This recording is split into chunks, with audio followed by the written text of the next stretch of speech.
2 has entered the podcast. Welcome back, people, to Player 2 Has Entered the Podcast. That podcast about video games and nerd stuff and two pals catching up for the week. I am your co-host, Michael, a.k.a. MC Paperstacks, and with me, as always, is my co-host with the co-most, Derrick, a.k.a. Full Metal Merc. And boy, there's so much to talk about today. We are here to execute episode 66. Release the clones. God, I wish I had some clones, dude. Oh my God, don't you wish you could clone yourself? Man. Would you make a Derrick specifically to post and joust? Yeah, watch Naruto. The things I would be able to do with clones, man. All I can think of, especially with how randy you get sometimes, is sexy jutsu. Oh, see? Man. See? Then you're going to really be feeling yourself. Right? What are you feeling this week? I'm feeling myself. I'm feeling my sexy jutsu, baby. Jutsu. Oh my God, if I saw a too. sexy version, a sexy girl version of you pop into frame, I'd die. We definitely have to have her guest on the show one week. Speaking of guests, by the way, we're all booked up in October. Oh, shit. We have 2 guests. I don't want to say who they are in case, scheduling conflicts arise, but I'm very excited about these 2 guests. So we have 2 friends that will be coming to join us in the month of October. Look forward to that. Speaking of things to look forward to, I know that you had a great weekend. I did. A lot of things you got into, so update us, man. How'd your week go? Yeah, so as I said last week, celebrated my 8-year wedding anniversary. Mm-hmm. Congrats this again. weekend. Yeah. And we did a lot of stuff. We saw a lot of movies, okay? So I'm going to tell you what we saw real quick. So we watched A Quiet Place Part 2 finally. Not really that great.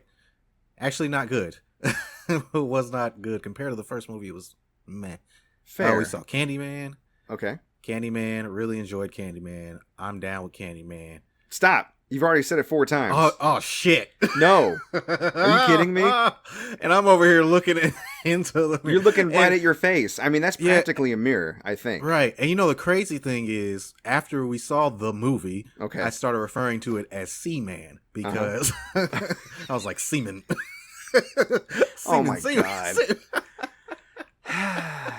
I was like, I can't call it the full name. Then I said Seaman, and then I said Seaman. And then, yeah. No, I get it. I was 14 once too. Yes. Why does my brain work this way? Did you enjoy it? Yeah, I really like Candy. Really likes. You gonna get us killed, right? I'm in the dark ass basement all by myself. Yeah, I'm not talking about it anymore. Okay. So the next movie we saw that you spoke about last week's episode was Malignant. Yes. You watched it on HBO Max. Yes. And it is an amazing piece of cinema. Yeah. And everyone should see it. Yes. Yes. It is the best bad movie I have ever seen, probably. It's the comedy of 2021. Yes. And it oh man, that last half is just like balls to the walls bonkers. Yeah, I don't think we should say any more, but God bless James Wan. Yeah. God bless James Wan. Yes, yeah, bless you, sir. Gesundheit. But no, I'm so glad you guys enjoyed it. When you called and we were talking about it and we were like, remember this part? That was a lot of fun. So I'm glad that you guys enjoyed it and you took me up on that. Yeah. We had some Cheesecake Factory, Fogo de Chao. Like, we was getting big. What the fuck? Oh, they out there drag racing. Yeah, these fucking, I don't know. You good? This happened yesterday. Yeah, I'm good. This happened yesterday. Your car in the garage? Yeah. Okay, good. It ain't parked on the street, is it? Mm-mm. Oh, they gonna get you. Right. Remember that scene in Rumble in the Bronx when they did that bicycle race up and down the cars parked on either side of the street? And Jackie came out in his onesie and he was like, "You're making too much noise. I gotta work tomorrow." And then I haven't seen it. You haven't seen Rumble in the Bronx? No. I haven't Talk seen about a good bad movie. That Yeah. movie is so cheesy. Best thing about Rumble in the Bronx, side tangent. This episode is going to be long. We have a lot to talk about. I shouldn't be doing this, but here we go. I love Jackie Chan. Best thing about Jackie Chan, he broke his foot during the filming of Rumble in the Bronx, and he had to have a foot cast. And in order to finish filming the movie, he made a sock that looks like his other shoe and put it over his cast. Wow. That's dedication. Yeah. That's a bad I'm man. so impressed by that man. Seriously, he's a legend. Anyways, hell yeah. Before you were so rudely interrupted by drag racing outside, what were you going to say? Yeah. I forget. You were eating all the foods, basically. Yeah, we were eating all the foods. It was a great time. I love that woman. Love you, baby. Love you too, Happy Vicky. anniversary. Yeah. The way that a friend loves his friend's wife in a good way. Exactly. Yeah. Yes. But besides that, this week has been an amazing week for pickups. Yeah, I mean, you've Yes. sent me pictures here and there and been telling me about it. You've had a fantastic week. Oh my God. Like, I can't even, like, this is one of the best weeks in recent memory. So I've got some things next to me. I'm just going to run them off. War of the Monsters on PS2. Mm-hmm. I used to love that game. Yes. Ultimate Spider-Man on PS2. Resident Evil The Umbrella Chronicles on Wii. Mm-hmm. Gungrave Overdose on PS2. Nice. And Ghost Hunter on PS2. Very nice. Which is crazy because you were just playing that for Friday Night Frights like last month. Yeah. And I just so happened to come across this is the second time I've ever seen this game. That's so cool. So, yeah, that's dope.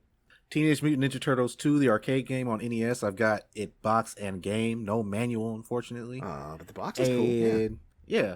I've got a gold Mario amiibo. And I'm showing Mike right now. Who's it signed by Charles Martinet. Shut up. Yes. Where did you get that? I got it from the replay. Wow. That's really cool. Yeah. And, for those of you who don't know, Charles Martinet is the voice of Mario. He's the one that goes, "It's a me, wahoo!" And I can't, verify it at the moment, but, I mean, it looks like his signature. Maybe you could Google his signature and get a picture of it. And I did Google it, and I looked at it, and it looks fine, but, I mean, there are people that actually do that and compare, but, yeah, it is what it is. Go grease some palms at Wata, Right. Get them a cut or whatever. They're corrupt. They'll help you out. Hell yeah. Wata, baby! To the moon! To the moon. And the craziest thing that I found this week is Ivy the Kiwi for Wii sealed. Yeah. Yeah. So for those of you that don't know, Ivy the Kiwi is an Xseed game, which is a Japanese developer. They put out limited quantities for sure. Right. And it came out for Wii and DS, and the Wii version is actually much harder to find than the DS version. But this was my first time seeing this game, and it was sealed. So I had to snatch that up real quick. All this stuff and more is up on the eBay store, ebay.com/str/gamergoodies and more. There's so much good stuff on there. Oh my God. And I'm running 20% off on most items, $19.99 to $100 through the end of September. So by the time you guys are hearing this, it might be over. I don't know. But if you get it, if you hear it on Sunday. As I was going to say, this is why you have to listen to the episode as soon as it drops. Right. Get in your car, head to the ice cream shoppy, listen to Player 2 on Sunday. Because that's when you know when the deals are coming. Well, that's cool, man. That's cool. Yeah. Well, what's been going on with you? Yeah, I was going to say, I tried my hand at a bit of pickups myself, slowly starting to try to get into it. I went to a yard sale today and I found some action figures. Now, toys are more your domain than mine, but yeah. I mean, just from seeing some of the stuff that you've picked up, I had a kind of an idea of which ones to grab. And we were looking over them today. I think the whole lot of toys I got was for $13, and we already found a couple that sell for $30 or $25 or whatever. Yeah, something like that. So hey, not too bad. Exactly. Yeah. I was plotting out all the pawn shops and thrift stores and Goodwills and stuff that are in my neck of the woods. So this weekend I'm going to head out and in earnest go and actually start to look like I used to do way back when, pre-pandemic days. Right. And, see if I can get out there and find some deals. The first thing I need to do, the very first thing, is upgrade my phone service. I got, a cheap $10 a month phone service because I never leave the house. And now that I'm leaving the house and I need internet when I leave, this internet, $10 a month isn't cutting it. That type of service. Right. It cuts out as soon as you glance at YouTube. They're like, well, you've used up all your internet for the rest of the year. I'm like, God damn it. When you were trying to video call me and show me what you got in the yard sale, it was literally all just pixelated. It was bad. I couldn't see anything. Yeah. It was real bad. That's ridiculous. But yeah, no, it's something I'm looking to get into as well with your guidance and assistance, and I appreciate that. Yes, young Padawan. I am the grasshopper. But yeah, speaking of grasshoppers and Padawans, Star Wars Visions dropped this week. And Hell and they dropped all 9 episodes all at once. I did not expect that. Yeah. That was interesting. I saw that the day before. I was like, oh shit, it's gonna be all the episodes. Okay, let's do it. Let's go. Now, I'm glad you didn't run through and just blast and watch all of them. I feel like Call It Like I Don't See It. We're going to listen in this weekend. They're like, we watched all 9 episodes. And here's what we thought. Yeah. I'm going to have to cut you guys off like a third of the way in because we only saw 3 episodes, right? Yeah. And which is, what a weird coincidence. We didn't plan this or anything, but I watched 3 and then you watched the first 3 as well. So we actually can talk about the first 3 if we want. I don't think we really need to get into spoilers. Not that there is much to spoil. What's cool about the show, and we talked about this before, is the format. You have various animators telling short stories in an anthology format. I mean, think Animatrix, think Love, Death, and Robots, think, what else? What would you call it? Batman, Gotham Knight, Dark Knight, or Knights. whatever. Gotham Knights, whatever. You know what it is. So I was just telling my wife about this earlier today. You know me and anime bullshit. Mm-hmm. One of the biggest things I don't like about anime bullshit is how it wastes your time. It stretches things out. There's delayed reaction times, reaction shots from like 16 characters in a row, over-explaining, rehashing of things that you could have already pulled from just watching the show. They don't have time to do that in this. They got 15 minutes to tell a story? Yeah, 15 to 20. 15 to 20. I was hoping that they would be regular length episodes, but I'm glad. I'm actually glad because they have to be so concise. They cut all of that nonsense down and just give you pure, unadulterated anime into your veins for 15 minutes, like the good stuff. They just cut straight to it. The action, the plot, everything moves along at a brisk pace, and I'm into that because again, anime can tend to drag for me. It's one of the things that kind of puts me off on a lot of anime. I know that you're really anime. You don't really, that doesn't bother you, but for people out there like me that are a little bit more selective, maybe you're into the short run animes that are 20-something episodes long, something like that. I think you're going to be more into this. And then the anime heads are going to love it either way because just the animation and the story. I mean, as an anime fan, a big one, what did you think of the first 3 episodes? The first episode, loved it. Absolutely loved it. Fabulous animation. Black and white, kind of looked like it was being drawn as it was moving. This is crazy. Just the whole lone samurai story. It's like a Lone Wolf Cub, old black and white samurai style film. They even had little grain and imperfections like you would see in the old film. Kind of. Yeah, it doesn't get old, and there's some really unique weapons. Yes. In that episode. Yes. And the story actually takes a little turn in that episode where I was like, okay. So I really enjoyed that one. Mm-hmm. Episode 2, my least favorite of the 3 that I've seen so far. I thought it was cute. It was cute. It featured Boba Fett. It had Jabba the Hutt. Yes, it did feature Boba Fett. It had another Hutt. I don't know if he was a Hutt or he was just a Java or he was the same race as Java. Yeah, he was the same race, but because he was talking, no spoil. We're not going to get into spoilers. Yeah. But it just ended up being a slice of life episode, which is fine. Yeah, no, I thought it had it was upbeat. I thought it had a really cool ending. It was sweet and heartfelt. It's about a group of people that care about each other, trying to do what they can to make it, in the galaxy. And what I really, again, another thing I was talking about earlier, what I really like about doing this in the Star Wars universe is that it's so ubiquitous with fans. The lead singer of the band, you kind of see how they meet the bassist and what kind of trouble they were into. But because you already know so much about Star Wars, when you see a character based on the equipment they're holding, how they're dressed, where they're coming from, where they're going, you can already piece together a lot of their story without it having to be hashed in the actual, I just knew instantly what that character was about and why they were, running, where they're running from, where they're running to. Right. You know what I mean? And again, with Java, and you kind of already get the idea, who Java is, the kind of power he wields. They didn't really need to explain much, and they didn't. Right. They rely on your fandom of Star Wars a bit, not too much. It's not like you can't enjoy it if you're not a Star Wars fan or don't know everything about Star Wars, but it definitely enhances and speeds along your understanding and comprehension of the situation they present to you. Mm-hmm. Yeah, you know what I mean? Definitely. Yeah, I enjoyed that episode, just not as much as the other 2. That's fair. But episode 3, this is So this is a studio. I forget the name of the studio, but they animate Kill la Kill? Kill, which I is knew like, it. yeah, I could tell just by looking you at could it. tell immediately. And this was just balls to the wall, anime power ups, like Pure, unadulterated craziness. anime into the veins. In your veins. It's not cool to do drugs, kids, unless that drug Snort is anime. Ah, what you thought?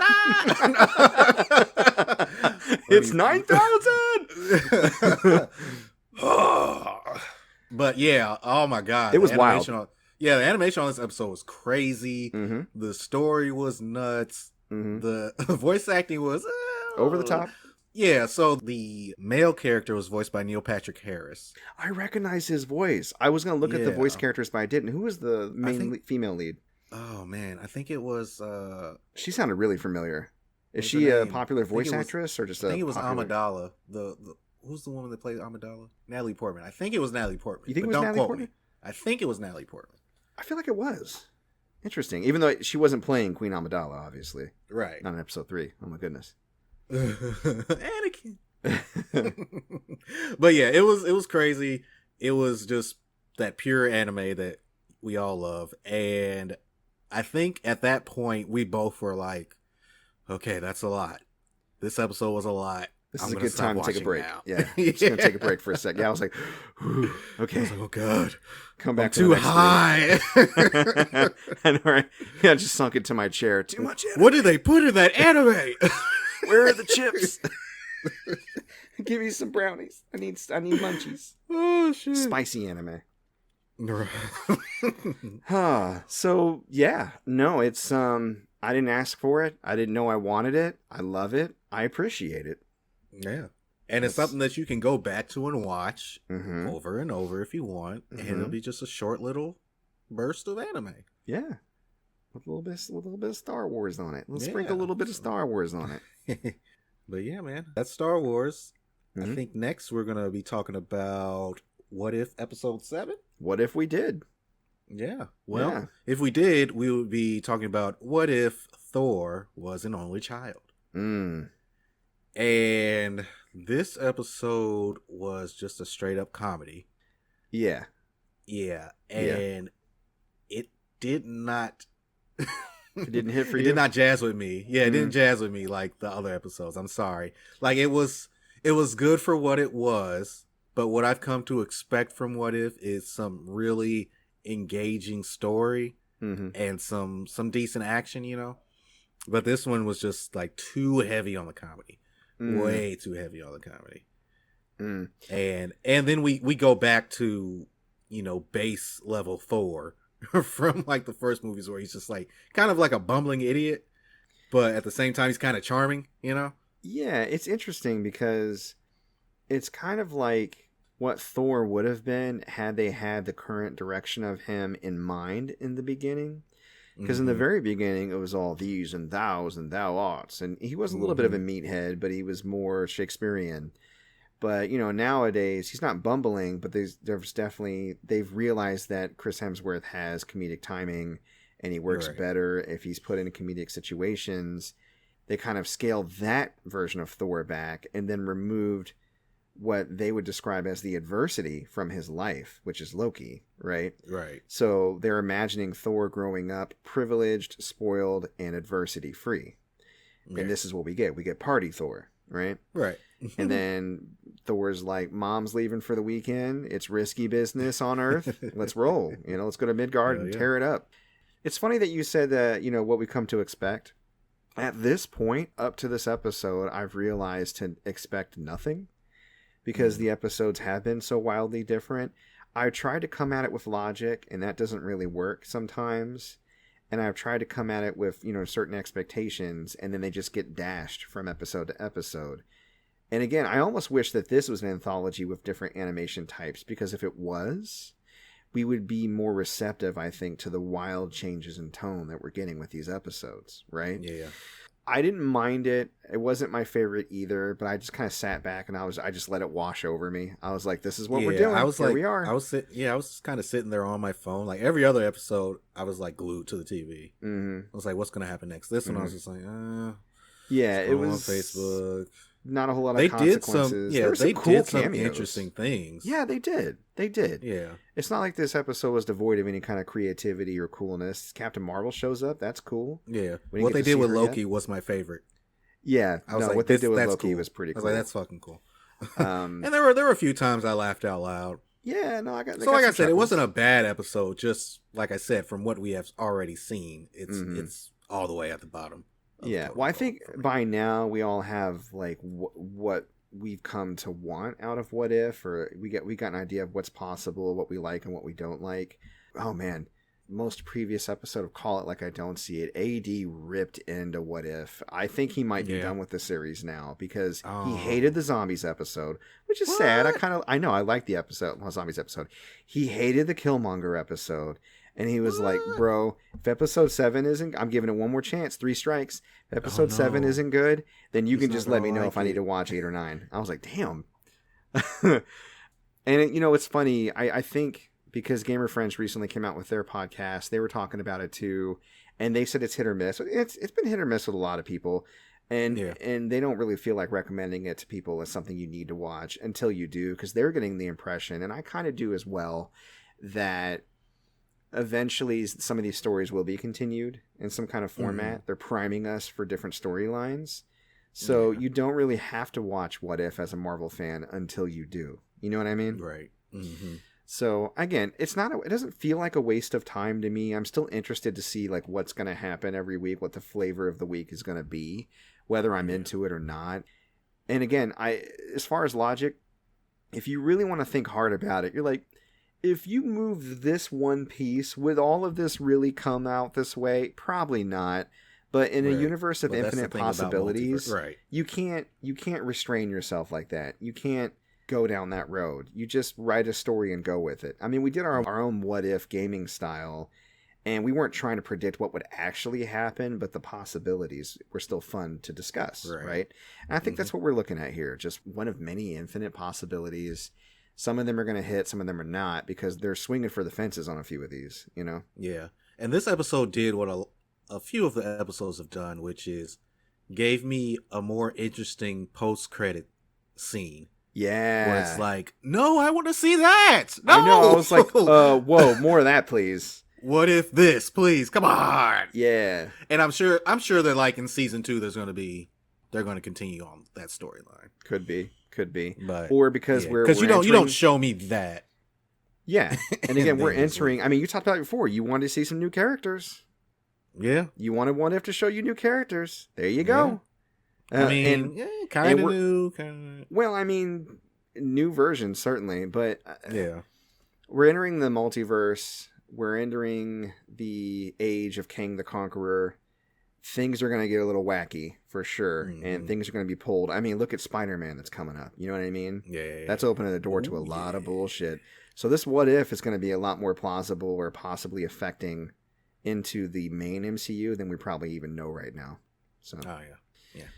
All right. Well, I will continue to watch it every week. I'm still enjoying it for what it is. I know you are too. So check back with us next week. But as far as this week, what I got to know right now, sir, is what you playing this week? I beat Tales of Arise, I think the day after we recorded last week. Mm-hmm. And it was amazing.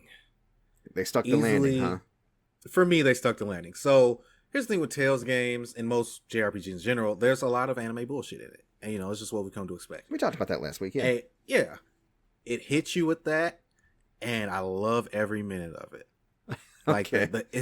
the ending almost had me in tears. And the way that they do certain things I haven't seen done before in an RPG or in the Tales series. So this is oh my God. I'm doing post-game content right now. There's cameo battles where there are characters from past Tales games that you get to fight. Cool. And you can get upgraded weapons and armor and abilities and just a bunch of cool shit. There's a new game plus that I'm going to dive into, or that I want to dive into, because Lost Judgment just came out today. And I went to the store to buy it. I went to the exchange, actually, and they didn't have any copies. And I was like, no, I wanted to play that this weekend.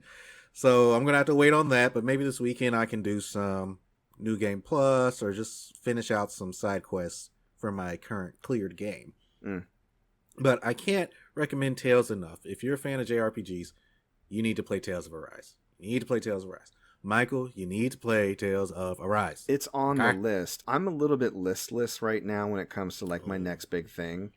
I'll talk about what's taking up most of my time this week towards the end of the episode. But I mean, I'm open to it. It's just I can't.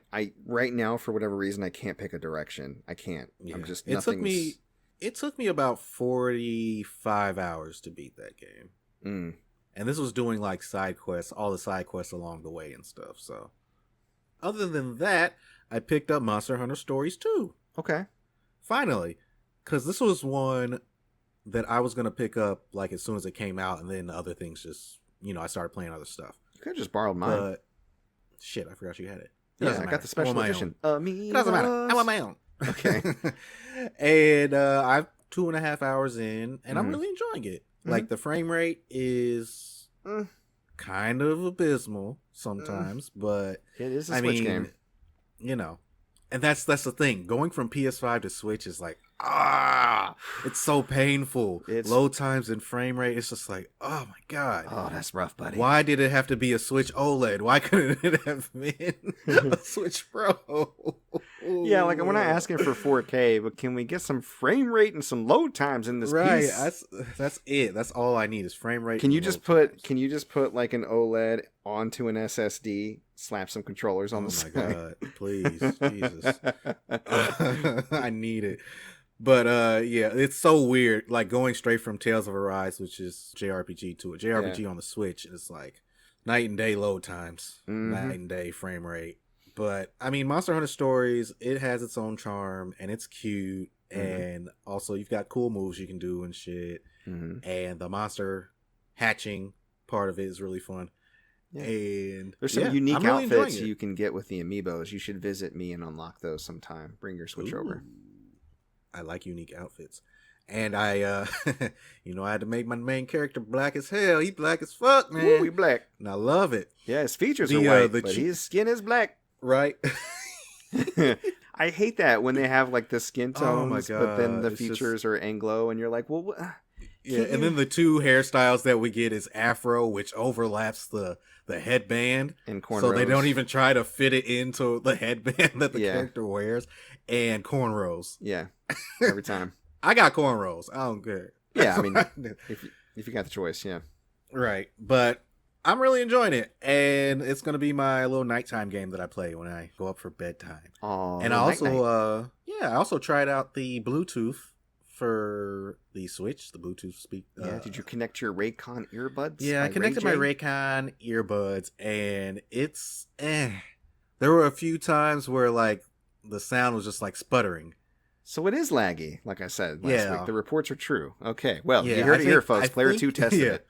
I think it's only when it's docked, though. Okay. Or if it's docked and it's like behind, like my dock is behind my TV. So I put my Switch behind my TV. So there's like something so it's got blocking. Yeah. I mean, Bluetooth that could be it. Or it could just be a crap signal, force. Yeah. But yeah, so that's what I've been playing this week. But I know that we talked about this already, but you've been playing quite a bit this week, sir. Yeah, some games here and there, for sure. I'll get into it. So Fire Emblem Warriors, we recorded early last week. I was on the cusp of finishing it. I did. On stream, I finished my last maps. My very last map gave me a little trouble. I had to do it a couple tries. But because those DLC maps are hard, like you have to have like top tier level characters, and even then you got to pay attention, which is good. Right. I like a little challenge in a Warriors game. But I'm done. I finally finished Fire Emblem Warriors. Did I get everybody's support level up to AA+? No. Did I get all the materials to get all their passive abilities unlocked? No. But did I complete all the maps and scenarios and all difficulty modes? Yes. Ooh, and that is what is important to me. Bonus, I completed all their weapons, which also felt like a Herculean effort. Great game. I did check the hours in my Switch. I'm just under 300 for that game. Wow. So I was close. That's got to be tough to do all that with one player. Yeah. My boys can't grow up fast enough. Let me tell you. I need my little babies to grow up. Player 2 and 3. I need player 2 and 3. Exactly. So One day we'll be out here cutting it up for sure. Right. Fire Emblem Warriors 8. For brawlers this week, I popped in Fist of the North Star, Lost Paradise. And you are already dead. You are already drunk. Because I did the bartending minigame. Hokuto 100 Proof Rush. Those are the drinks. I love that game. I love how everything he does, he goes at it with the same martial arts ferocity as his fighting. Like he's in a clinic and he has to heal people to music.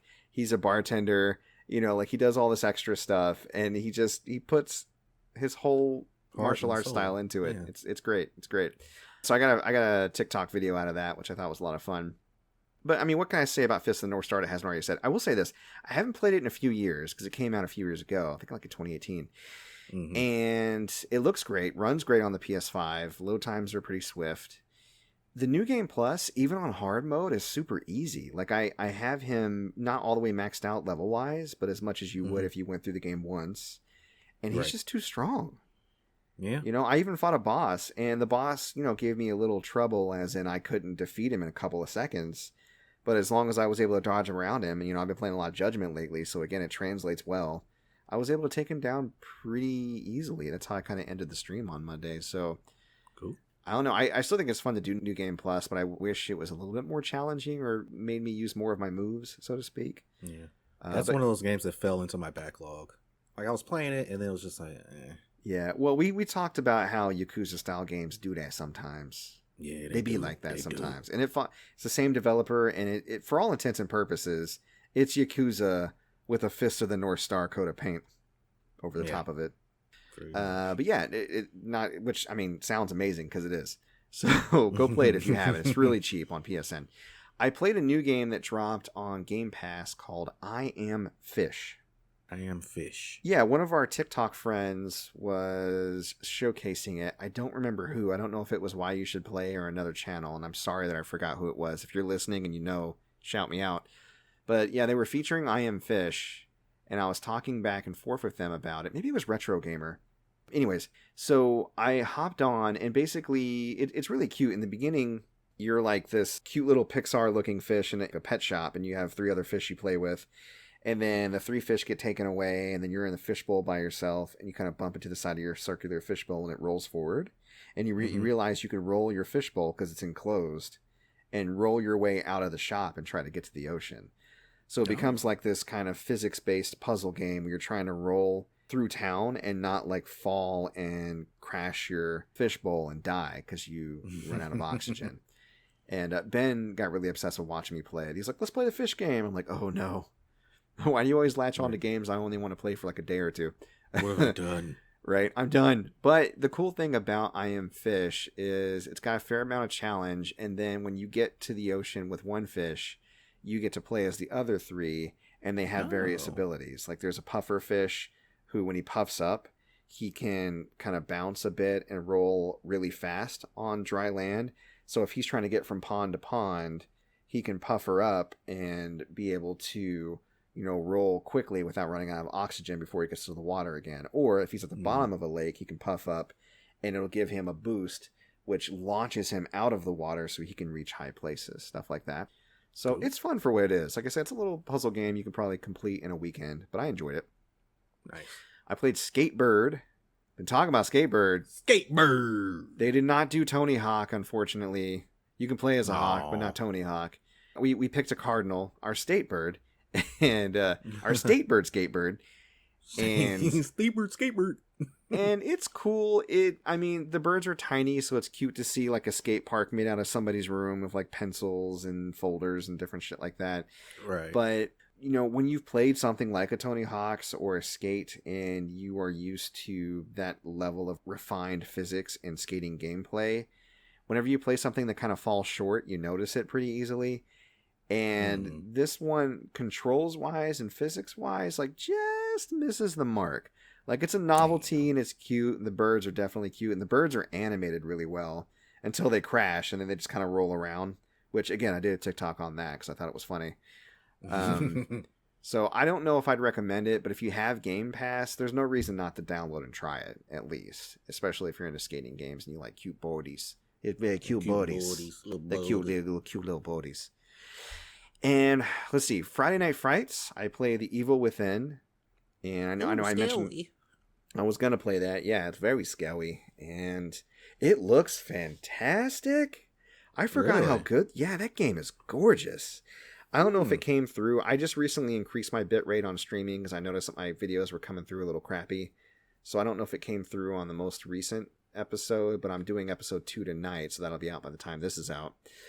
But just the rain pouring down and hitting people's faces and running off, like it's very beautifully animated. It is scary. There were a couple times I jumped, of course, and it's buck wild, and I had a fun time.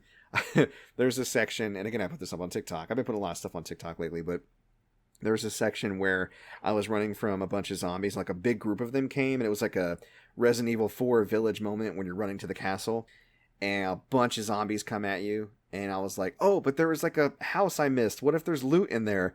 So like run around the zombies, and they're like, yeah, they're trying to get me, and they run past me, and then I get to the thing, I'm like, oh, it's empty, and then I ran back. And then I realized I was like hiding these zombies around, and it was like a Benny Hill situation. They're like, yeah, no. It's really funny. And that's not to say the game is super easy. It can be tough, but I thought that part was extra funny. So it's a good game. I'm going to keep playing it. Hopefully beat it this time. I got like 90% there. You ever know when you play a game and you get 90% there, you never forget it. It's always in the back of your mind, like, why didn't you finish that? Yeah, the game for me is Star Ocean: The Last Hope. I got to the very end of that game, like the was last. Was that the PS2? And I just stopped. No, it was PS3. Okay, 360. What was the PS2 till the end of time? Till the end of time. 90% for me. Bruh, I don't know what it is. Bruh, I haven't finished. I've played 2 or 3 Star Ocean games, and I haven't finished any of them. What is it with Star Ocean and Yakuza? I don't know. Nobody I played finishes Star Ocean, the PS5 one, and it's only like a 20-hour game apparently, and I got like 17 hours in. Wasn't that the name of one of our episodes? Nobody finishes Star Ocean? Probably. I feel like it was. I feel like we've talked about this. That's totally a thing. Yeah, oh my god. Yeah. Anyways, First Time Tuesdays, I decided to go ahead and dust off Sekiro, Shadows Die Twice. Oh, baby. Yeah. So you hadn't played it yet? I hadn't played it. I mean, I got it. Far Cry 5. Me, I got. No, I didn't buy it from you. I bought it from another guy. No. I got one from you. Did you? You might have. I don't know. Who knows? There was some situation. But I got a bundle when it first came out. It was Far Cry 5, Sekiro, Shadows Die Twice, and Days Gone. And of all those games, up till Tuesday, I had only played Days Gone, like arguably the worst one in that trio. But I got all 3 of those games for like $80, and I was like, that's a pretty good deal. Ooh, but yeah, it's terrible now. Yeah, no, now you're like, oh, why did you do that? But no, it, like literally within months of them coming out. So Sekiro, I really liked. It's beautiful because it's a From Software game. Of course, it's beautiful. And you immediately get like a grappling hook and you're zipping around like Spider-Man up on rooftops, which really puts you in a better position when you're exploring a From Software environment because monsters and enemies are getting the drop on you less because you're busy getting the drop on them. There even is, and I wish this was in other Dark Souls games, there is a reticle that shows when you're about to get a critical hit, either through fighting and wearing them down, or if you do, you know how you do the jump leap, like the leap from above? Yeah. And I never time the attack to get to it reliably. Like sometimes I hit it and I get the animation and tons of damage, right? Yeah. And then sometimes I just completely whiff it. Well, in this game, you know you're going to get it because there's a little like red circular reticle that shows up in the middle of the enemy's center mass. So you know you're locked on to do it. So as soon as you tap the button, it's going to activate, which is beautiful. Yeah. As soon as you touch this game's version of a bonfire, the enemies don't respawn. They only respawn if you heal at that bonfire. So you can still travel from bonfire to bonfire and activate bonfires without replenishing the enemies, which is a nice touch. Nice. Yeah. And I was like, is this going to be the From Software game for me? They're all slightly tailored, right? There's people that are not very good at Dark Souls, but they like themselves some Bloodborne. There are people, they're like, Bloodborne, Sekiro, okay. So I was like, is Sekiro, me? And I really thought so. Like the first hour and a half, maybe like hour and change, I was like, okay, this is me. And then they just came in with the From Software bullshit, man. Yeah. So you're going to die. right? Which is fine. And when you die, they take half your money and half your experience. And sometimes there's like this grace thing that happens where it's like, it didn't get taken from you this time because there's a 30% chance it won't. I was like, oh, cool, I get to keep it, whatever. And I didn't really get to a point where I was spending money and experience. I hadn't done much with that yet. It didn't seem like the game relied on it too heavily. So I was like, I hate losing stuff when I die, but in this point, I'm okay with it. I'm going to keep playing. But then I get a notification because I kept dying against this particular enemy. You now have the curse of X and the curse of Y, and you now have even more of a chance of losing stuff when you die. The more you die, the more you lose. And I'm like, okay, you mean to tell me you designed this game with dying in mind, but you're going to penalize the character the more they die. Yeah. The more often. Not just penalize them for dying, but in addition to that, hurt them more and more. Making the game more and more difficult in a time where it's obviously too difficult. You can fuck right off From Software. Like, no shade against people who like those games. I get it. I have mad respect for people who have patience for that. It's not that I can't play a difficult game. I could play it long enough and get good. But to me, that takes the fun out of it. When I know that every single time I make a mistake or I die, that things are going to be harder for me next time, that there's something actively working against me learning the game and me getting better at the game through practice, actively working against that game. Yeah. Why are you doing that? I didn't ask for that. I'm not saying it has to have an easy mode. I know that's like a contentious debate among players whenever a new From Software, easy mode, get good. But at least a mode that doesn't penalize you for dying. Like, I don't care. Keep the difficulty. I don't care. Stop kicking me in the dick when I'm down, is what I'm trying to say. Yeah. You know what I mean? Here's the thing. My thing is, throw an easy mode in there. Who cares? I mean, people care. But it's like, if you don't want to play on easy mode, you don't have to. You don't have to. Somebody like me who doesn't have time for that shit to keep dying over and over and over and over. I want to play the game. I want to experience the beautiful game. I want to see the cool shit. Yeah. Too. And Aaron, without going on YouTube. Present right here. I'm okay with medium mode. It doesn't have to be less hard. Just don't punish me for dying, because that's how I get good, right? Right. Exactly. At least, like you said, there should be an easy mode. There should be a mode that removes the penalties for dying, and then you have the regular default normie whatever. And if you want to call it, can I play daddy, and emasculate me for picking it, whatever, that's fine. I don't care. But it's just okay. From Software Ranto. The thing that makes me so upset about it, I think, the reason why I get so worked up about it, is the games are beautiful. The art is gorgeous. The lore is interesting. These games, aesthetically, are my jam. Oh, yeah. You know what I mean? They're I know pretty. You feel it, too. Yeah, they're pretty, baby. Oh, they're beautiful. And so I feel like I'm being gatekeeped out of it because by the developer. Yeah, because I don't enjoy the masochism that goes along with them. And again, no shade against those who do. If you're into that type of game, I'm so glad you have this, because I think it's probably the best of its kind. I just don't like being further set back by making a mistake. Mistakes should be there to learn from. You know what I mean? Mm-hmm. They should be there to help make you better. But if you're constantly punishing somebody for trying to learn and trying to get better, then what are you doing, man? You know what I mean? Yeah. Like I said, I love roguelites. Returnal. Returnal was great. I went all the way through that just fine, and it was very punishing. Extremely punishing. Remember that week where I didn't get anywhere in Returnal? Yeah. I kept going. Yeah, so, okay. I feel like I need to explain myself. I shouldn't feel like that, but there's just so much vitriol, and there's so much contempt from fans of those games for anybody that speaks out against the difficulty that I feel like I have to explain myself and rationalize. Like, I'm a gamer with a capital G. Right? Even though, do we really want to be a gamer with a capital G and with everything that comes with? Probably not. Unless you're a patron with a capital G, then definitely. Exactly. Moving on, the last game that I want to talk about in this section here would be Ghost of Tsushima Director's Cut. I played some of that for Casual Thursdays. I still haven't gotten Icky Island because they recommend that you get past the first chapter before you do.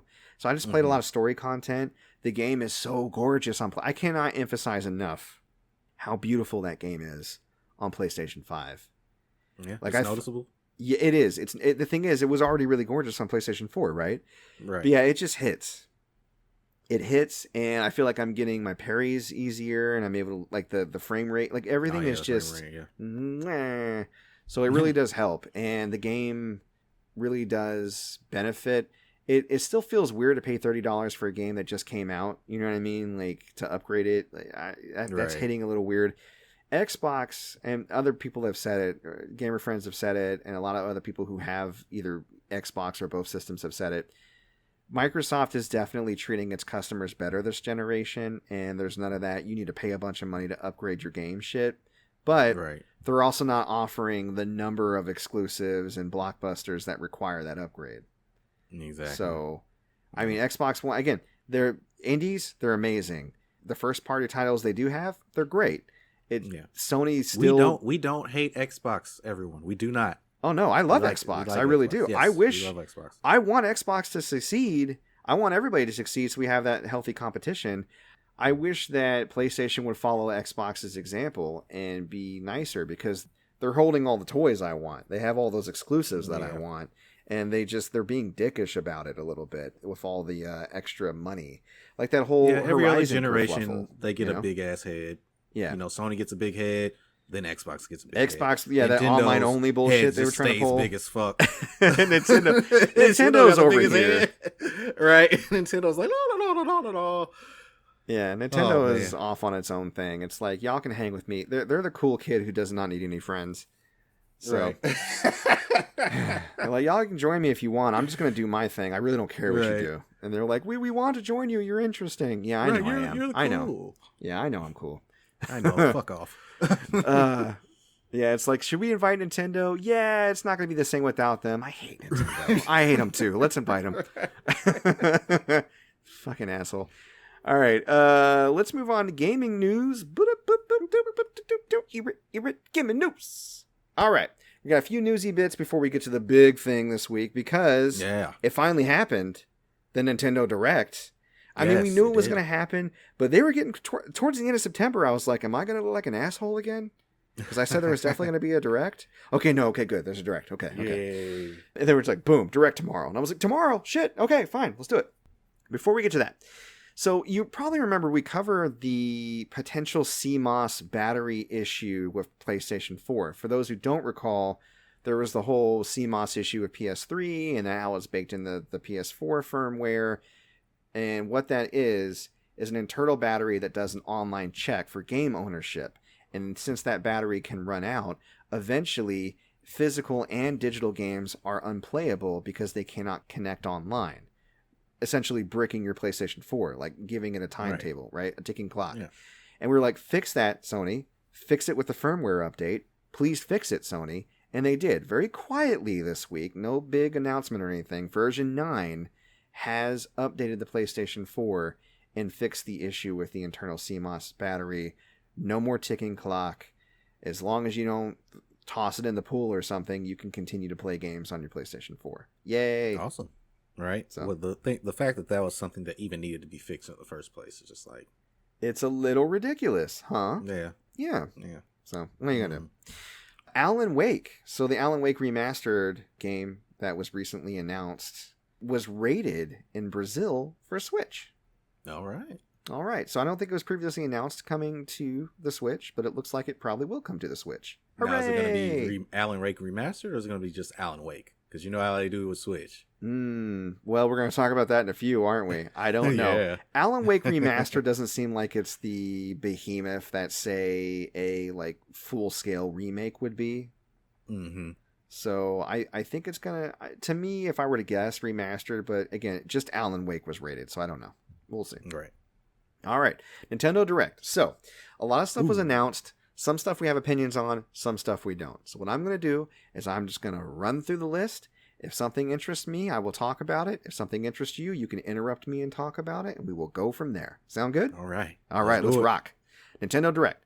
Monster Hunter Rise DLC coming summer 2022.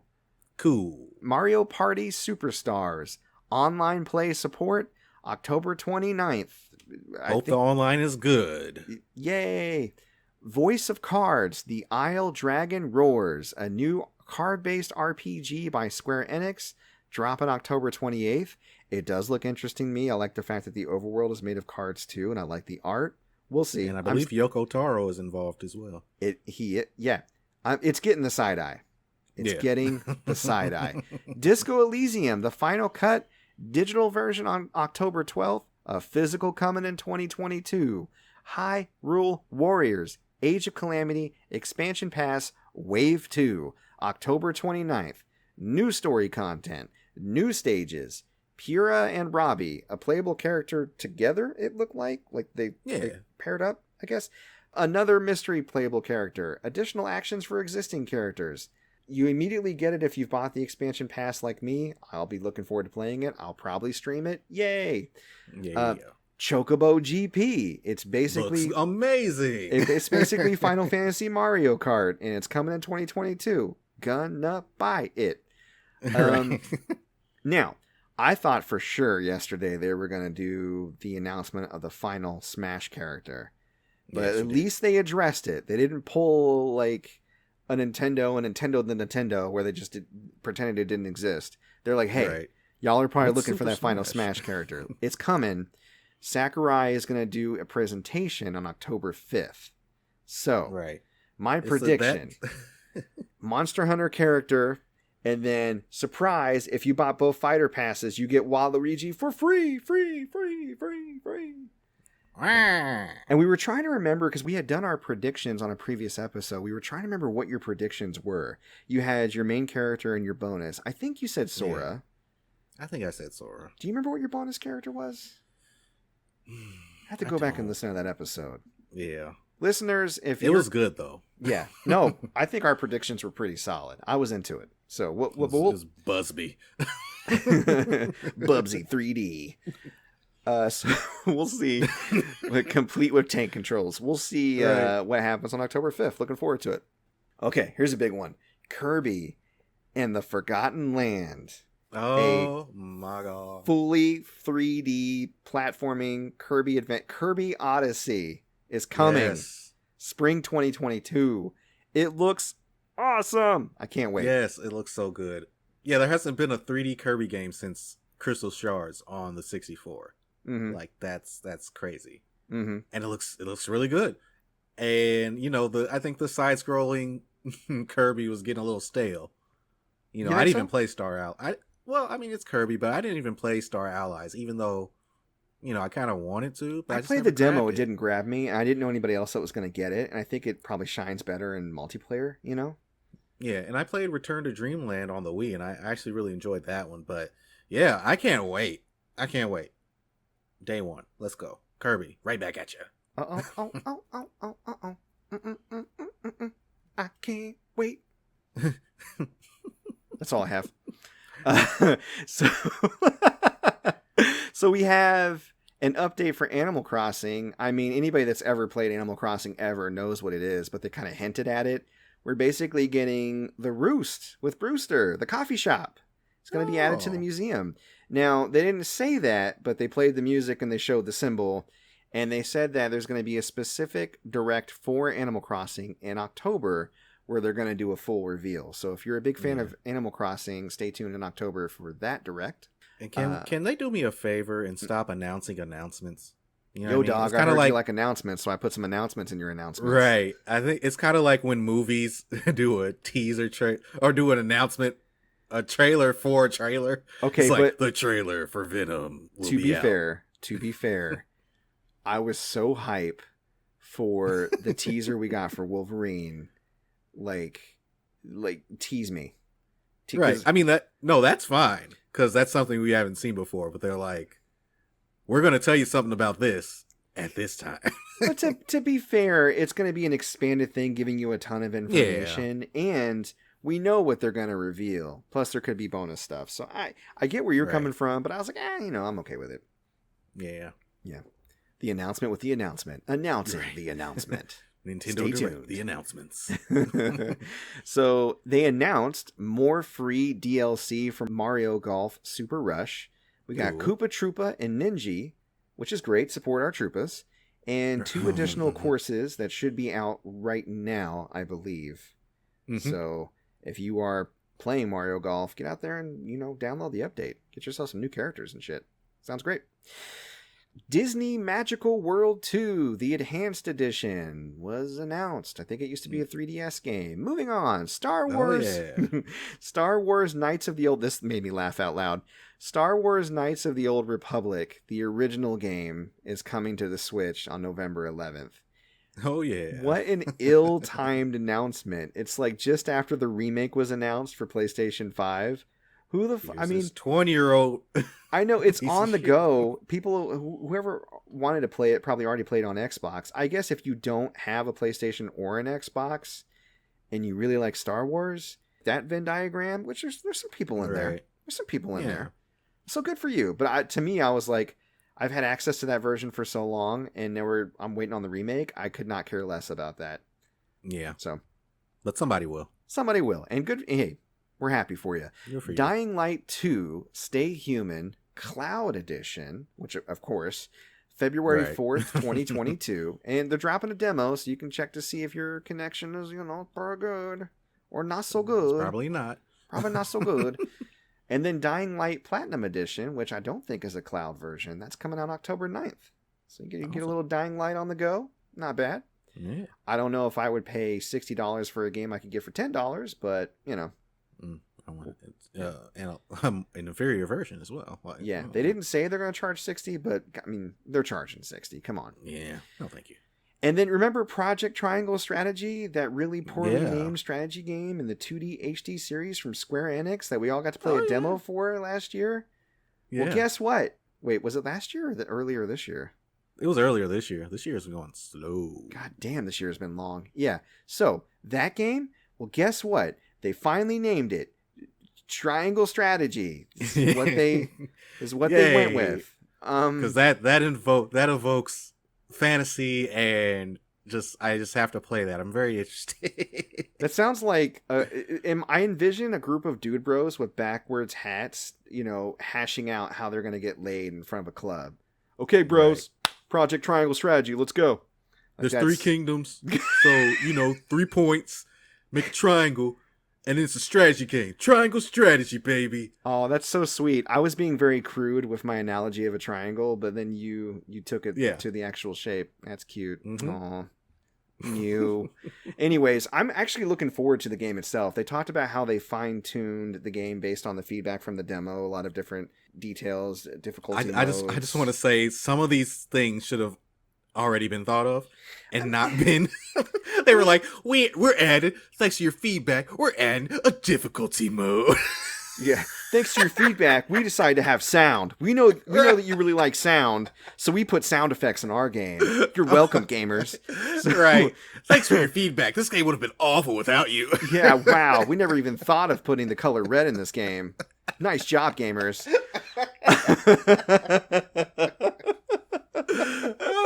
They're patting themselves on the back for a survey for some shit they should have just came up with. Guess what? You can move the camera around the battlefield. I legit filled out that survey too. I fill out surveys. I be filling out surveys on stream, baby. I was like, excuse me, I would like to have sound in this game. They're like, you got it, MC Paper Stacks. Sound just for you. Now the game is coming out. The game. You're the only person who wanted sound. A special thank you.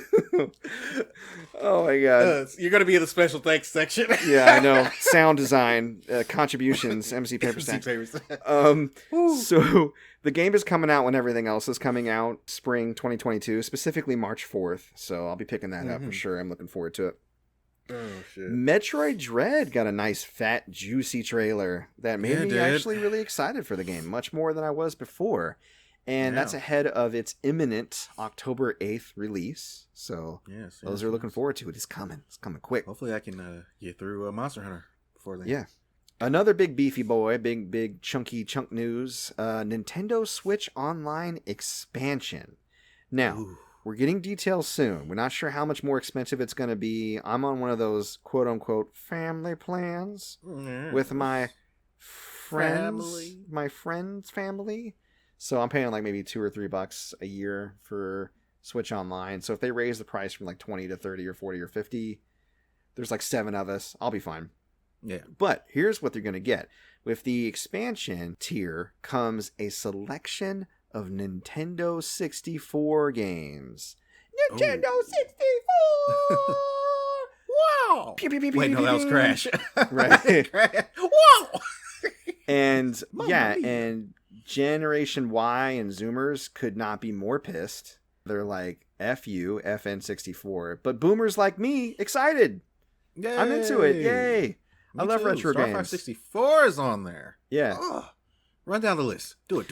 Oh, okay. So here's what they're dropping on this expansion. Super Mario 64. Mario Kart 64. Game changes. Star Fox 64, although the box art said Lilac Wars, which is the UK version. Interesting. A Yeah. Yoshi Story. A Legend of Zelda Ocarina of Time. Dr. Mario 64. A Mario Tennis. Operation Win Back! Shoutouts to Koei. Ooh, that is my shit. Sin and Punishment, which up until now was a Japanese-only release, I do believe. Or it may have came out PAL. Not US, though. I know that. Yeah. Which is great. Sin and Punishment's Yeah, it's awesome. Didn't Treasure make it? Can't or maybe wait. not. I don't know if Treasure made it. Did Treasure make it? I think Treasure made it. If Treasure made it, it's for sure. It's goated. Either way, though, I like the one on Wii. So now, in addition to N64 games, you also get Sega Genesis games. What? Now- Meow. So if you're anything, again, if you're a boomer like me and you like retro games, you probably already have the Sega Genesis Collection digitally downloaded to your Switch. You probably already have the Sega Genesis Classic. You probably already have it on 360, Xbox. Like every console and its mother has a Sega Genesis Collection. But now, play them online. You get Golden Axe, Strider, Musha, which I think is Japanese only, Shining Force. Oh, Lucia Sonic. is not Japanese. Oh, it is not? Okay, thank you. I wasn't sure. I never seen It's it before. expensive as hell, though. It's expensive as a motherfucker. Yeah. So that's nice. Shining Force, Sonic 2, Dr. Robotnik's Mean Bean Machine, which is basically Puyo Puyo, Streets of Rage 2, Shinobi 3, Echo the Dolphin, my favorite Sega Genesis game of all time, Gunstar Heroes, my favorite Sega Genesis RPG, Phantasy Star 4, Castlevania Bloodlines, Contra Hardcore, and Rystar. Yeah. Good that lineup. lineup is Solid. nuts. It's solid. It's nuts. Eventually, they're going to add more N64 games. And again, they didn't do Mystical. My boy, Goemon, Mystical Ninja, he's not in it yet, which makes me sad. But we did get confirmed Majora's Mask, F-Zero X, Banjo-Kazooie, Mario Golf, Kirby 64, The Crystal Shards, Yeah. Pokemon Snap, so Polygon Booty Holes, you know what I'm talking about? Polygon booty hole. Polygon Booties. And Paper Mario, which I'm super excited about. Yeah. It's great. I never got a chance to it's- play Paper Mario on 64, so. Yep. It took them a while, but they did it. They Son of a finally did bitch did it. Now, not only did they do it, but they did it because those controller rumors we were hearing about, they remade an N64 controller for Switch and a Sega Genesis controller for Switch. Skip that Sega Genesis controller, but get that N64 controller for sure. Yeah. It's funny, this group I was in, they were like, only fucking dumb collectors are gonna buy these controllers. And I'm over here like, I'm gonna buy the N64 controller just for Star Fox alone. Present. Sorry. Also, sorry. I didn't mention this. I'm motherfuckers. Yeah, I didn't mention this, but the games in Star Fox 64 was specifically called out. These games have online play support. Yeah. So you and 3 other friends can play Star Fox 64 online, and of course couch co-op. That's amazing. Yeah, I think that, correct me if I'm wrong, I think that that Star Fox 64 is single player, but there is a multiplayer mode where you can battle your friends. We were talking about this before. I don't know if that sounds correct, but I also have weird memories of being able to play the campaign with a friend. I know, me too. But then the more I think about it, the more I'm like, wait, did we just pass the controller back and forth? You know, you're probably right. The first thing is probably right. I think it's a Berenstain situation. Like, are you sure it's spelled Steen and not Stain? Right. Sinbad wasn't in Kazam. Are you sure? Kazam? You sure? He You didn't sure? have a movie called He was Shazam. Sinbad wasn't a genie in it. That was just Shaq? Okay. Yeah, I don't know. It's like a shared weird memory. But yeah, so I'm excited to hear more about that. They're going to release the deets late next month, late October. And I'm going to be calling up my friend who heads up our family account to get that shit upgraded. So, all right. Shadowrun Trilogy coming next year. Castlevania Advance Collection is out now. You get Castlevania Circle of the Moon, Castlevania Harmony of Dissonance, Castlevania, the only one you really want to play, Aria of Sorrow, and Castlevania Dracula X. And, I mean, they're all great games, but Aria of Sorrow is the GOAT, for sure. Yeah. Now, and they're all very expensive. Yeah, that's right. Now, they're updated with a new rewind feature, the option to quick save and button mapping. You know, the things that you probably already have on your ROM hack on your phone. And a gallery mode with previously unreleased artwork from the series. Nice. Awesome. That's nice. Cool. ActRaiser Renaissance, also out right now. I think it's like $30. It's a full remake of the original ActRaiser game on SNES. I'm excited for this because I feel like ActRaiser had a lot of potential and had a lot of gameplay ideas packed into that little cartridge that didn't quite pan out because of the limitations of the system. And with a full remake from the ground up, these mechanics get room to breathe, and I think that a lot of its more modern sensibilities are going to shine through this remake. So, exciting. I hope it catches on with people. Dude. Deltarune Chapter 2, out now, free, just like Deltarune Chapter 1. So if you have Deltarune Chapter 1, you can get this as a free update. Awesome. Yeah. The developer was like, it's been a rough year for everybody. Here's a free, awesome game. I love you. I thought it was Undertale for a second. I know it's the same company. What's that? I said I thought it was Undertale when I was watching it. It basically is, yeah.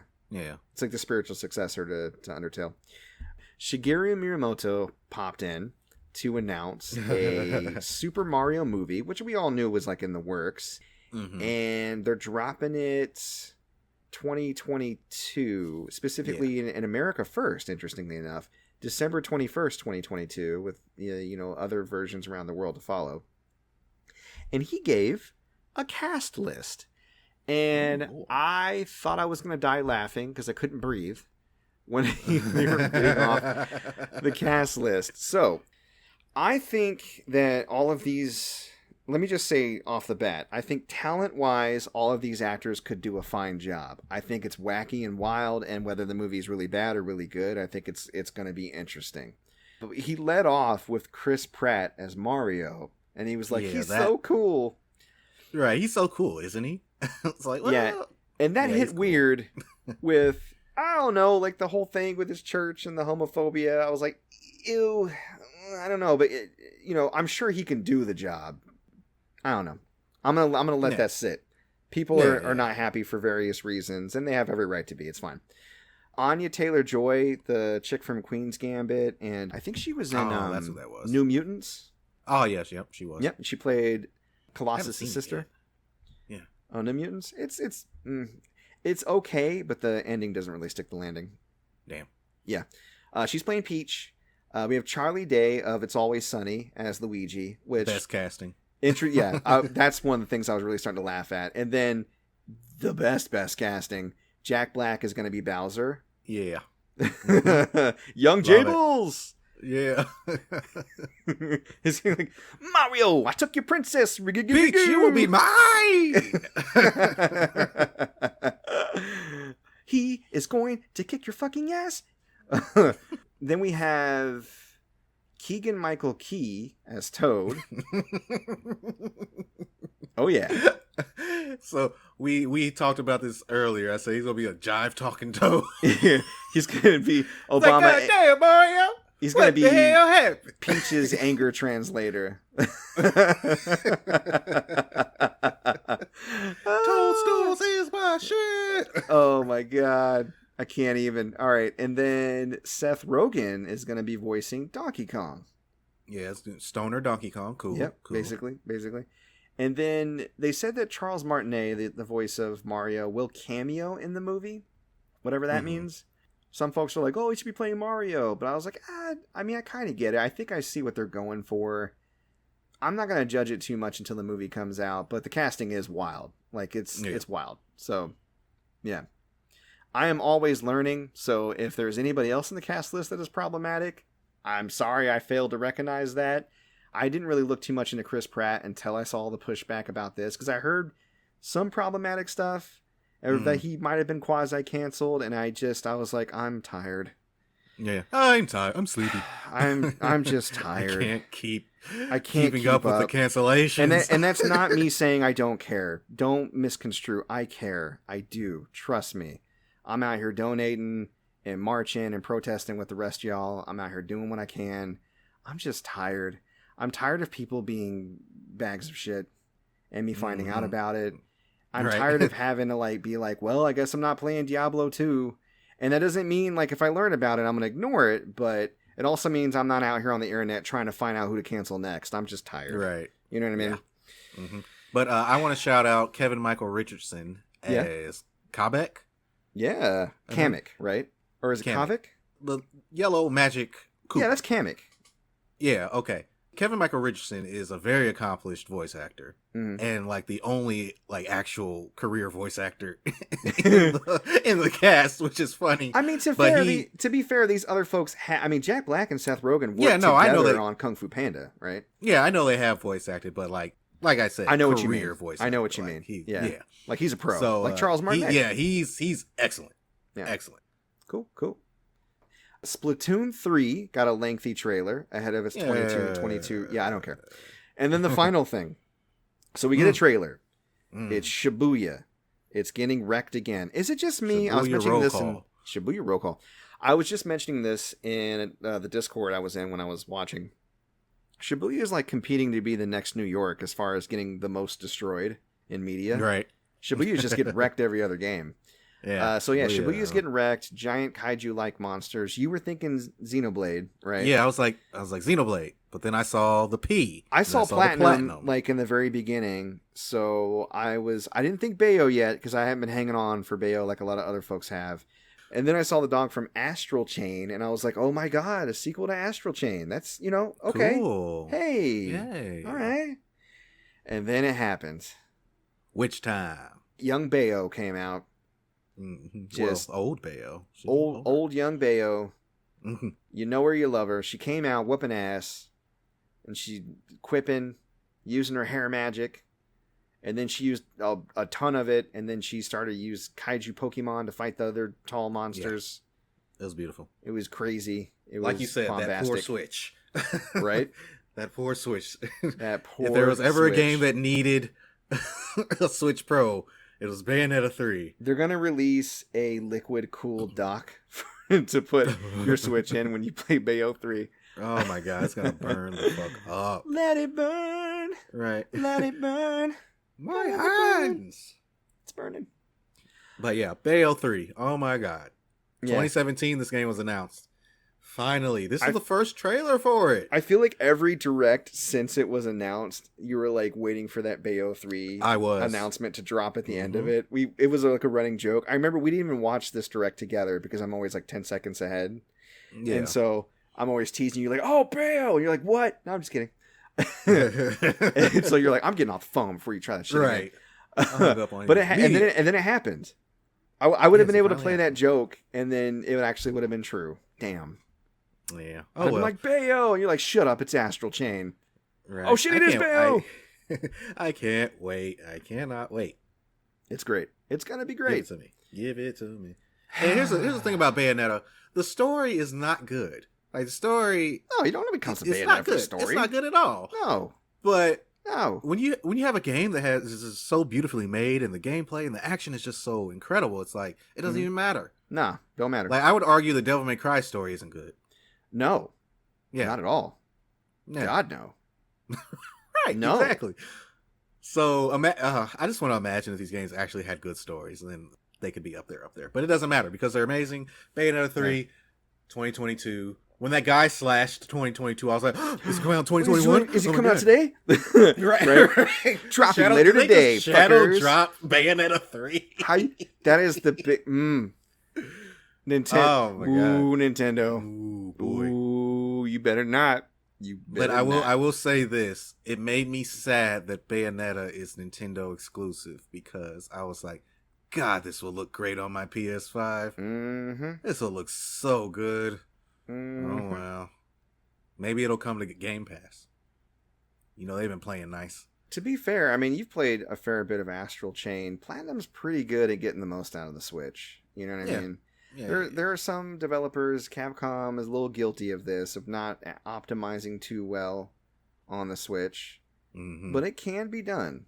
You know what I mean? Yeah. Like Koei Tecmo, not very good. The Switch version of Persona 5 Strikers, yikes. Load times are not great. But there are some developers, and again, Nintendo, like when they're trying to do that first party exclusive, they're like, we're gonna get it in there. So give you this money. Give you this money and this time and this talent. Let's go. So that was the Direct. Overall, I give it an A-. Yeah. I think. Right? 9, 9.5, 10, whatever. They showed Bayo 3. It's a 10. I'm sorry. Damn. Bayo 3 and N64 games and Sega Genesis games online. Yeah. And a new Kirby. That's 3D. It's goated. It's a goated Nintendo Direct, and we love it. Loved it too. So, all right, well, we're going to move on. This episode is getting long in the tooth, so we need to wrap things up. So, listener questions. We got one this week via email. AJM wants to know, what minigame would you like to see expanded as a standalone game? I'm going to let you go first because I'm still kind of gelling. Okay. On my pick. So, I go to card games a lot. There's some really decent card games. You think of Triple Triad in Final Fantasy VIII. Mm-hmm. You think of Gwent in The Witcher 3. Now, interestingly enough, The Witcher 3's Gwent got its own standalone game. Yes, it did. And it did okay. But what I'd really like to see is a physical version of Gwent and Triple Triad. So, peep this. You know how they have amiibo cards? You can actually put NFC chips in cards, right? Uh-huh. Okay. What if they release card packs for Triple Triad and for Gwent, and you had to, like, basically you buy your starter pack, which is like a deck, like a board, where you lay the cards down, and the board is electronic, so it can sense the cards, and then so the graphics and the effects either come up as like LED lights or sounds, or maybe even like, you know, a little bit of holographic technology. We can do it. Right. Yeah, probably do it. Yeah. Put little mirrors up there. It's fine. And then, you know, have like something physical that you can actually place down. Either that, or I'd want like a VR version if they can't do that. Oh, that would be cool. Yeah. Well, VR. Oh my God. Yu-Gi-Oh! Oh, dude, yeah, Yu-Gi-Oh! VR. Oh my God. Oh my God, make that fucking game, because it's basically the show at that point. Make the game. What are you doing? Get off your ass. What are you doing? Listen to this podcast? Right? I mean, keep listening, Come but then you can program while you listen, right? Start writing code. Write the code. This is Jerry Seinfeld. Write the code. What are you doing? Where's the code, Elaine? Where's the code? George! Jerry. I'm still racist, but write the code. Right. Right. Okay. All right. Where were we? I don't know. Randomly referencing Jerry. I am a boomer. God. Yeah. Right. I hang out with so many young people. VR. I know. I hang out with so many young people. I'm constantly reminded of how old I am. I feel blessed that I still have a youthful spirit of sorts. Yes. You know? At least I'm not a curmudgeon. At least I'm not shaking my fist at your damn music. Right. Speaking of which, just a sidebar, Soulja Boy's in the news for talking shit again. He says he's making a Def Jam style fighting game with all the like current rappers. Oh, Jesus. I think he's lying his ass off because he also said that he owns Atari, and he does in fact not own Atari. And even if he did make a game with all the current rappers, his ass would get sued to hell and back. Yeah, because he ain't got no like rights. I know he ain't got no deal with nobody, you know. So, yeah. Anyways. Trying to stay relevant. Well, yeah, that's how you do it. You get on Twitter in front of a mic and say some stupid shit. Soulja Boy up in this. Oh! Superman, that's going to be my move. Right. Superman move. All right, anyways. Enough stalling. Yes. I see you over here. Okay. What's your mini game to be expanded as a standalone game? Okay, so. Is it Blitzball? Well, I'm thinking about that. Okay, but. Okay, so hear me out. Okay. God of War. Oh, God. Sex mini game. I can't with you right now. I really can't.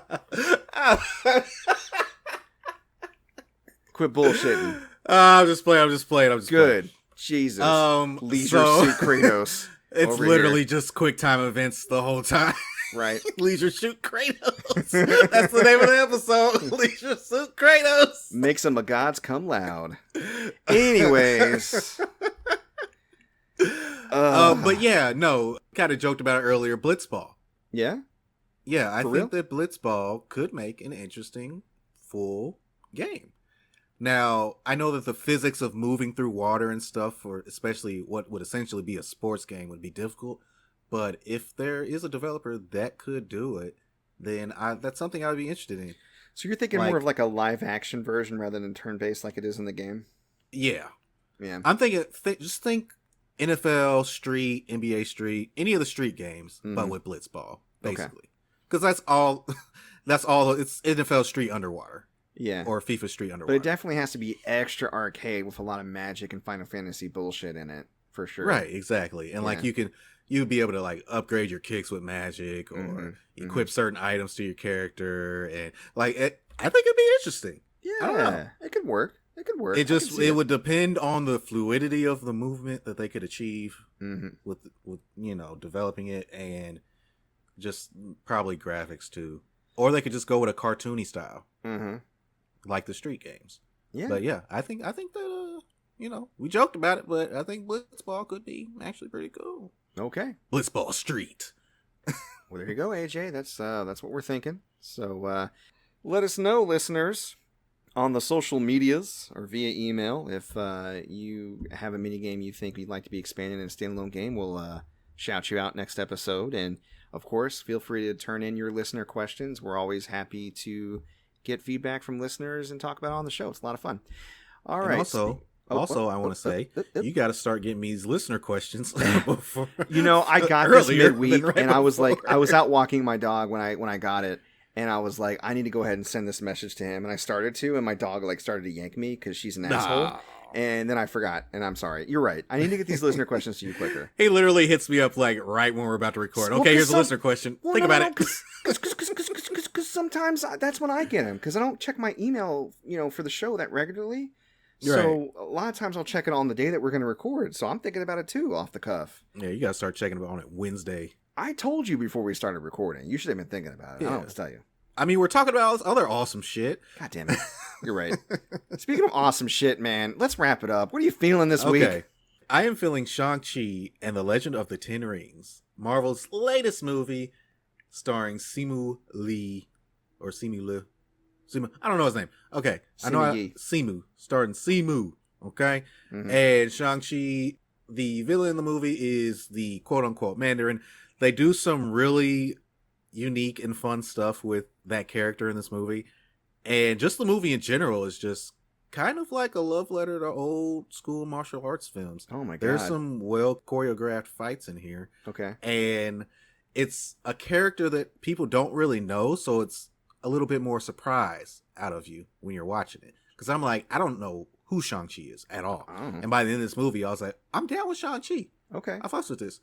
I'm not going to spoil the ending, but there's a post-credit scene that hints to a bigger mystery surrounding what's going on in the movie, what's going on with certain things. Yes. And I'm like, oh, wow, I am interested to see where this goes. Yes. So, yes, I am feeling Shang-Chi and the Legend of the Ten Rings. So you have me sold. Go ahead. You had me at old kung fu movies. Speaking of problematic people, I feel like, is Awkwafina in it? Awkwafina is in it. Yes, okay, and the main character that plays Shang-Chi, didn't they both say some anti-gay bullshit? I didn't look. Again, I don't know about, I'm tired. I heard things.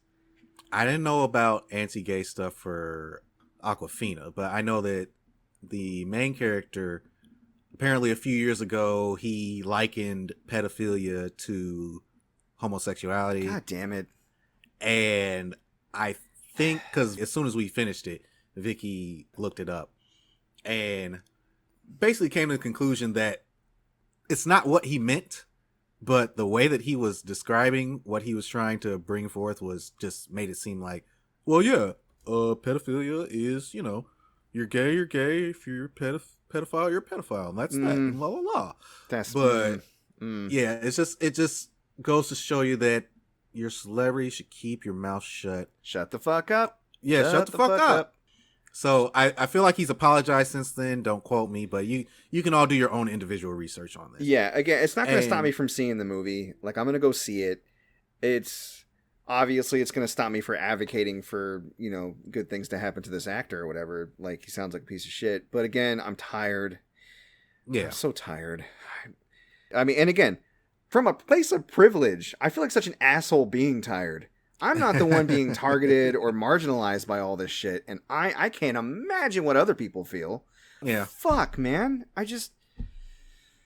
Yeah, I know Aquafina was getting in trouble over, like, black scent stuff, like, speaking with a black accent, but it's like, whatever. Like you said, I'm tired. Yeah. Country music's doing that now, too. It's just like, you know, reparations, man. Exactly. It's time. If you're gonna, let's go. Come on, give us the money. One thing I will say about the movie and Aquafina is that they did not overdo Aquafina, because she can. You could definitely have too much Aquafina. Yeah, sure. her Aquafina-ness can be too much. Yeah, and you can have too much Darcy. I didn't. Kat Dennings. Exactly. Too much Kat Dennings. Yeah, I would argue there was too much Kat Dennings in episode 7. Episode 7, yes. A little bit too much Darcy. Mm-hmm. Although I do love Darcy the Duck. That was good. Right. That was good. I'm sorry, but go ahead. You know, controversy aside, it was a great movie. Great special effects. The story was really good, and it told an emotional story. Okay. And they had, you know, some Crouching Tiger, Hidden Dragon type stuff going on there. Okay. There's actually one of the main actors from Crouching Tiger, Hidden Dragon is in this movie. Let's go. So, let's go. I need to go to the drive-in and go see it for sure. I need to go drive-in. I keep saying that. But yeah, Shang-Chi and the Legend of the Ten Rings. Don't look on the internet about actors. I can't. I'm on Twitter. I'm like. I know you're in the space. I am just in over my head in left Twitter. If somebody even sneezes to the right, I hear about it. Like I just Twitter it just depresses me. And the thing is, we also eat our own. You know what I mean? Like, people that are lauded as a hero one day are like, this person's the worst the next, if there's even like a slight variant. Like, that's why I always preface anything I say, like, I'm always learning. I'm open. I'm trying. If I like somebody who's problematic, I am sorry. I don't want to paint the left as like this overreactionary, hard to please, terrible side. I get the importance of the work that the left does. And also, I'm tired. Yeah, we're tired. We're tired. So, but I know we're tired of talking about this. So, Mike, what are you feeling? What am I feeling? Oh my God! Yes. So, I discovered very recently probably the greatest Pokemon ROM hack. And again, it's hard to say because there's so many of them. But this is so far of all the ones that I've tried, my personal favorite. So I was listening to Podquisition. I mentioned that they were kind of ranting on and on about their Anburnix. And coincidentally, Laura K. Buzz and myself, we got the same exact model of Anburnic, the RG351V, which is like the Game Boy Color shaped one, right? You know, the vertical one, and the same, like she got the see-through plastic one that I got. I was like, oh, we're twinsies. Yay. But she was mentioning how she was playing that ROM hack, and what she sold me on it, she goes, it's Pokemon Fire Red, but all the Pokemon up through Sword and Shield are included, even some DLC stuff. Right? And I was like, ooh, neat, right? So I went and looked it up. It took some doing to get, I had to like get a patch, find this version of the ROM hack, and then this patch, and patch them together, and then Frankenstein this through this program I found on the internet. I had to do some Googling. Right? But I got it running on my phone, and I got it running on my Anburnic. And here are the main features, because this is amazing. It's basically red with some additional story stuff. You get all Pokemon up to Gen 8 obtainable, with a few like legendary exceptions. All the moves up to Gen 8, including the Isle of Armor DLC moves. Updated Pokemon sprites, and of course they had to make sprites specifically for the 3D only Pokemon. Mega Evolution, raid battles, including Dynamaxing, which is really interesting how they do that in this. Wow. It's neat graphically. I have to show you sometime. Maybe I'll do a TikTok so other people can see what the raid battles look like. reusable TMs, which is, something in latter-day Pokemons that we love. We don't like TMs that get used up. Ability pop-ups during battle, so you can actually check to see what the abilities do and the power level and everything while you're playing by hitting one of the shoulder buttons. Right. You get the Gen 8 version of Experience Share, so you just turn it on and everybody gets it. You don't have to wear it as a wearable item or anything. Yes. There's this device called the Dex Nav. It allows you to search for Pokemon that you've seen in a particular area, and if you find them, the grass will rustle, and when you go to that tile, you will encounter that Pokemon and have an increased chance of getting egg moves, better individual values, their hidden abilities, higher shiny odds. It's great. The boss, the game is tough. The game is really hard. The default difficulty mode, the bosses have max individual values and they have proper effort value spreads. Their movesets are optimized. They have hold items. A lot of times they'll use berry and berry juice and shit. There's improved AI, so they play smartly. If you switch in a character that's advantageous against their character, they'll switch out their character to somebody else. Oh no. The battle style is forced to set during your trainer battles, so you don't get the option to shift every time a new Pokemon comes out, so it's more like a trainer battle. Can't access your bag against gym leaders or other select bosses. It's similar to other recent ROM hacks where they have a level cap based on the next boss battle, so you can't over level to try to overcome the difficulty. You have to build a team with strategy in mind. Bosses near the end of the game will randomly choose between one of 3 teams, so you kind of get you don't really have an idea of what they're going to use. Elite Four members each have a legendary that they use. There's Mega Evolution, including some new Mega Evolutions that they made just for this game. Some optional side bosses will actually scale their levels according to your team. The gym leaders from the Johto region show up as additional side bosses that are sprinkled throughout the game. There's an additional Team Rocket event before the 8th gym. There's options to upgrade to shiny Pokemon at the game corner. They sell even more TMs. There's individual value, effort value, hidden ability, nature adjusting in the game so you can make the team just the way you want it. There's a move tutor that'll teach you egg moves and get you stuff that you can't get unless you're trading Pokemon back and forth. There's no need to teach HMs, not even dig or teleport. Yay. If you have them and you have a Pokemon that can learn them, they're automatically usable through the overworld menu. Good. Wonderful. It's ridiculous. Love that. Hey, I got to teach my Pidgeot fly for some reason. Yeah. Even Damn though it. It has wings. Exactly. So, but I have a device that, and from as early as Misty, which is the second gym leader, I can immediately fly around. So I'm Awesome. good. It's amazing. You press start in the bag to sort items. You toggle run, auto run with L instead of having to hold down a button. You can do multiple key items. So now you can press select for one key item like your fishing rod. And now it just brings up a list of anything that you have registered, so you can use multiple, which is amazing. The Pokemon receive boosted experience when they are above 220 points of affection, so the more a Pokemon likes you, the faster they level. Cool. As soon as you get an item, you immediately see an image with a description, so you don't have to go in the menu to see what it is. You know exactly what it is. You can see the base stats on the Pokédex summary screen, so you can actually, instead of going to Bulbapedia or something, your Pokédex tells you what the stats of the Pokemon are. They removed poison damage in the overworld, so if you get poisoned in battle, it's not like a race against the tiles to get back to the Pokemon Center before your Pokemon faints.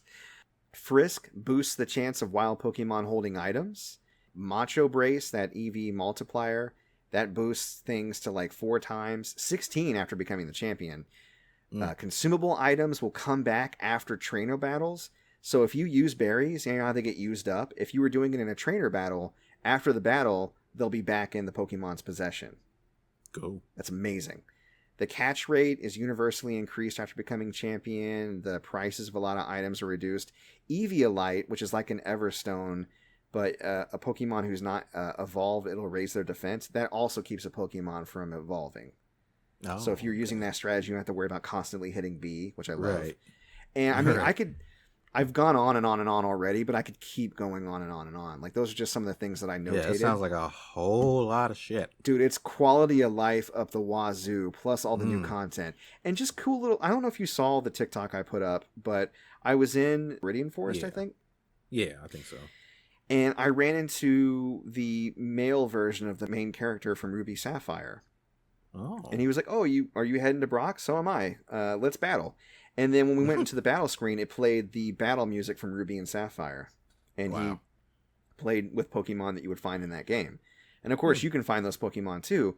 But I just think it's interesting that you run into characters from other games and that they have their individual traits kind of come through. It's a neat little mishmash up of all the 2D Pokemon games. You know what I mean? Yeah, a lot of love put into Lamp.